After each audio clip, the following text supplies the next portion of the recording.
নমস্কার। দুর্দান্ত গরম পড়েছে। গত বছর আমরা যেরকম সেই গরমের দাবদাহের হাত থেকে খানিকটা রেহাই পেয়েছিলাম, এবছর মনে হচ্ছে না যে প্রকৃতি আমাদের ওপর অতটা সদয় হচ্ছেন। তাও মন্দের ভালো, মাঝে মধ্যে বৃষ্টি শুরু হয়েছে। এখন এই যে আমাদের ভয়ঙ্কর গরম, তার সঙ্গে বিশেষ করে এই পশ্চিমবঙ্গের গাঙ্গেয় অঞ্চলে একটা ভীষণ হিউমিডিটি, একটা ভীষণ আর্দ্রতা, কুলকুল করে আমরা ঘামছি। তো এই রকম একটা পরিস্থিতিতে বিশেষত আমাদের মনে হয় যে আমরা কতটা জল খাবো। What about fluid intake in summer? প্রথমত আমাদের একটা অ্যাভারেজ মানুষের শরীরে দিনে কতটা জল খাওয়া উচিত? আমরা আবার ডাক্তাররা আমাদের নানান রকম পাণ্ডিত্য দেখিয়ে পরিস্থিতিটাকে একটু কনফিউজ করে ফেলি, ওই এক সময়কার ব্লাড প্রেশার মাপামাপির মতো।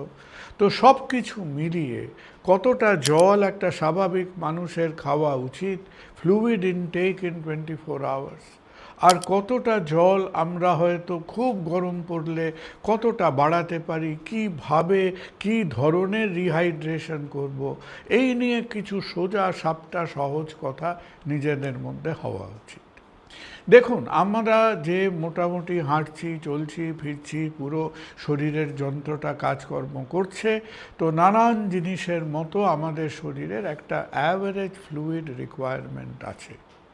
জিনিসটাকে ঘুরিয়ে পেঁচিয়ে লাভ নেই।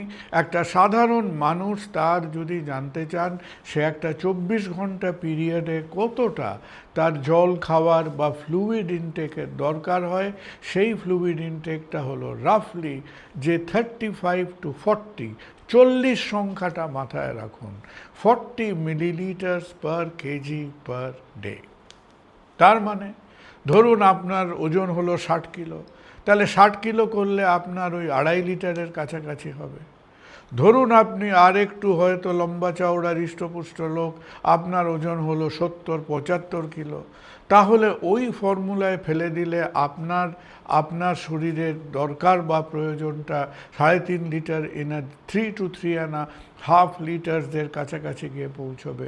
তাহলে প্রথমত যে জিনিসটা নির্ভর করে যে ছোটোখাটো, যার শরীর একটু বড় সড়ো, যে খুব রোগা পাতলা, যার ওজন একটু ভারিক্ষী, আমরা সবাইকে একটা মাপ দিয়ে ছেড়ে দিতে পারি না।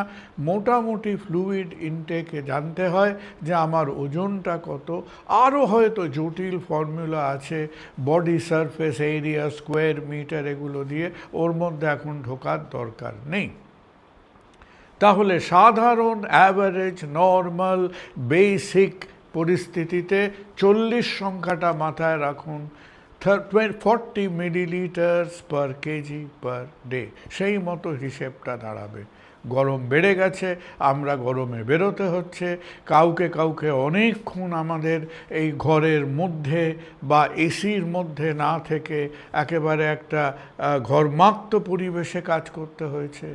যারা বাইরে বিশেষ করে ফিজিক্যাল লেবারের মধ্যে আছেন, ছেলে মেয়েরা যারা হয়তো ছুটোছুটি করছে, যারা হয়তো খেলাধুলো করছে, তাহলে heat, humidity and physical exercise মিলিয়ে আমাদের শরীরের থেকে তখন বেশি ঘাম বেরোবে, সোয়েটিং হবে।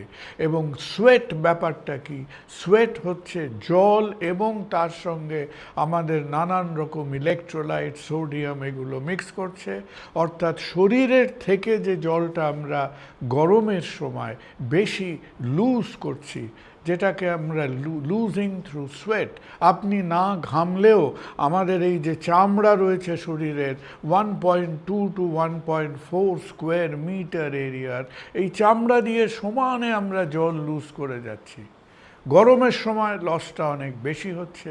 তাহলে যেটা নর্মাল সময় ছিল 40, সেই সংখ্যাটা গিয়ে দাঁড়ালো গরমের সময় 50।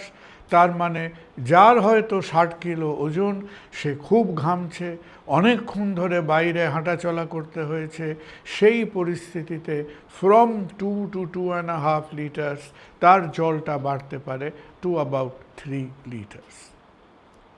অনেকেই, বিশেষ করে যারা আমাদের দেখিয়েছেন বিভিন্ন রকম হার্টের সমস্যায়, যারা হয়তো কোনো রকম কিডনি রিলেটেড প্রবলেম জন্যে নেফ্রোলজিস্ট বা কিডনি ডাক্তারকে দেখিয়েছেন, তারা এটা শুনেই ভুরু কোঁচকাবেন এবং বলবেন, হ্যাঁ আপনারা যে আমাদের বেশিরভাগ সময় বলে আসছেন, শুনুন বেশিরভাগ সময় 1.5 লিটার 2 লিটার তার বেশি উঠবেন না। তার কারণটা হলো হার্টের ব্যাপারে, যে হার্ট হয়তো বিভিন্ন সময় কিছু না কিছু সমস্যার মধ্যে পড়েছে। আমরা যদি আচমকা হার্টের ওপরে একটা অতিরিক্ত ফ্লুইড লোড দিই, তাহলে সেটা দাঁড়াবে গিয়ে একটা দুর্বল মানুষের ঘাড়ে একটা ওজন চাপিয়ে দেওয়ার মতো। So that should not be done.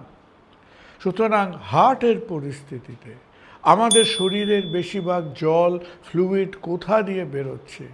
ঢুকছে খাবারের মধ্যে দিয়ে, বেরোচ্ছে কিডনির মধ্যে দিয়ে, ইউরিনের মধ্যে দিয়ে।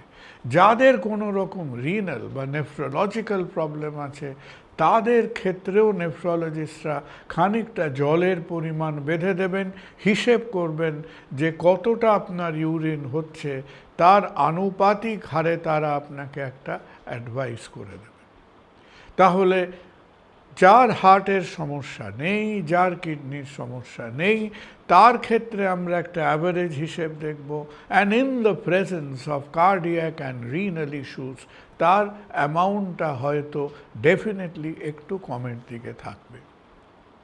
আমরা মধ্যে মধ্যে ভাবি, আচ্ছা এই যে বিরাট ঘেমে গেলে শরীরের থেকে আমাদের ভীষণ ফ্লুইড লস হলে আমরা কি করি?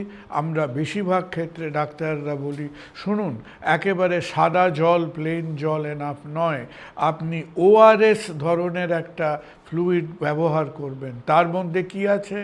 ওআরএসের মধ্যে গ্লুকোজ আছে, ওআরএসের মধ্যে সোডিয়াম আছে, ওআরএসের মধ্যে খানিকটা পটাশিয়াম আছে, ওআরএসের মধ্যে বাইকার্বনেট বা সাইট্রেট ধরনের জিনিস আছে। Let us not get into detailed explanation. Glucose কেন দরকার হয়? খানিকটা গ্লুকোজ থেকে অল্প স্বল্প এনার্জি পাওয়া যায়, আর গ্লুকোজ আমাদের ইন্টেস্টাইনের মধ্যে গিয়ে গ্লুকোজ ওয়াটার অ্যাবজর্পশন এই ব্যাপারটাকে সে হেল্প করে। এই নিয়ে এই 1960-এর দশকে এই যে আমাদের ইন্টেস্টাইন থেকে কিভাবে ফ্লুইড অ্যাবজর্বড হয়, that physiology was discovered sometime in 1960s। যখন কারো ধরুন শরীরের থেকে অনেক ফ্লুইড বেরিয়ে গেছে, কারো হয়তো ডায়রিয়া হয়েছে, কারো প্রচুর সোয়েটিং হয়েছে, তখন আমরা শুধু প্লেন ওয়াটার দিয়ে যদি সেটাকে মেকআপ করার চেষ্টা করি, গ্লুকোজ না থাকলে তার অ্যাবজর্পশন ভালো হবে না, সোডিয়াম ভালো না থাকলে শরীরের থেকে সোডিয়াম কমে যাবে। আমাদের শরীরের যে সেলগুলো আছে, সেলের বাইরের যেটাকে এক্সট্রা সেলুলার ভলিউম বলে, সেটা সোডিয়াম মেনটেন করে। সেলের মধ্যের যে যন্ত্রাংশগুলো আছে সেগুলো পটাশিয়ামের ওপর নির্ভর করে। তাহলে এই কারণে আমাদের ওরাল রিহাইড্রেশনের মধ্যে খানিকটা গ্লুকোজ থাকে, খানিকটা সোডিয়াম থাকে, খানিকটা পটাশিয়াম থাকে। আমাদের শরীর থেকে যদি অনেকটা জল বেরিয়ে যায়, the body turns a bit acidic. হ্যাঁ, অ্যাসিডটিক। সেই জন্যে সাইট্রেট বাইকার্বনেট ধরনের জিনিস দেওয়া হয়, ওই অ্যাসিড বেসের ব্যাপারটাকে একটা ব্যালেন্সে রাখতে। তাহলে প্রথম কথা হলো, খুব ঘামছেন, গরম পড়েছে, একেবারে ঘাম মুছতে মুছতে 2-3টে রুমাল ভিজে যাচ্ছে, এই রকম পরিস্থিতিতে নিজের জলের ইনটেকটা দিনে একটু বাড়িয়ে অ্যাবাউট 50 মিলিলিটার্স পার কিলোগ্রাম পার ডেতে নিয়ে আসবেন। নিজের ওজন সম্বন্ধে আইডিয়া থাকলে বুঝতে পারবেন। যখন খুব ঘামছি, যখন কোনো কারণে অতিরিক্ত ফ্লুইড লস হয়েছে, তখন প্লেন জলের সঙ্গে সঙ্গে একটু একটু একটু গ্লুকোজ, একটু সল্ট এগুলো দিয়ে একটা ওআরএস টাইপ অফ সাবস্টিটিউশন ব্যবহার করবেন। And if you have a situation যেখানে অতিরিক্ত হুড়ুড় করে ফ্লুইড লস হচ্ছে, জেনারেলি ঘামে হয় না, ডায়রিয়াতে হয়। আজকের দিনে ভগবান করুন সেই acute diarrhoea, cholera, acute gastroenteritis গরমকালে অনেক কমে গেছে আগের থেকে, তবুও হয় সেই সব সময় আমাদেরই বাংলার একজন কৃতি সন্তান ডক্টর দিলীপ মহলানবিশ, তিনি 70-এর দশকে he gave the actual formulation of ORS, এবং ওআরএস দিলীপ মহলানবিশের যে ফর্মুলা ছিল সেই ফর্মুলাকে ওয়ার্ল্ড হেলথ অর্গানাইজেশন বলেছিলেন যে ওয়ান অফ দ্য মোস্ট, একেবারে মনে হচ্ছে সাধারণ কমন সেন্সের ব্যাপার, কিন্তু পৃথিবীর মধ্যে ওয়ার্ল্ড হেলথ অর্গানাইজেশন স্বীকৃতি দিয়েছিল যে ডক্টর মহলানবিশের সেই অ্যাডভাইস রিগার্ডিং ওরাল রিহাইড্রেশন বহু কোটি কোটি মানুষকে তার ডিহাইড্রেশন জনিত সমস্যার থেকে বাঁচিয়েছিল। But that was mainly related to cholera in the refugee camps. জলের ইনটেকটা একটু বাড়ান, দরকার হলে একটু গ্লুকোজ, সোডিয়াম, নুন জল এগুলো ব্যবহার করুন। গরমকালে যাতে অতিরিক্ত শরীর থেকে ঘাম এবং ফ্লুইড লস না হয়, যেভাবে পারেন শেডের মধ্যে থেকে, বাড়ির মধ্যে থেকে, এই যে এক্সট্রিম টেম্পারেচার অ্যান্ড হিউমিডিটি হচ্ছে, এই এক্সট্রিম টেম্পারেচার অ্যান্ড হিউমিডিটির থেকে নিজেদের একটু প্রোটেক্টেড রাখুন। নমস্কার।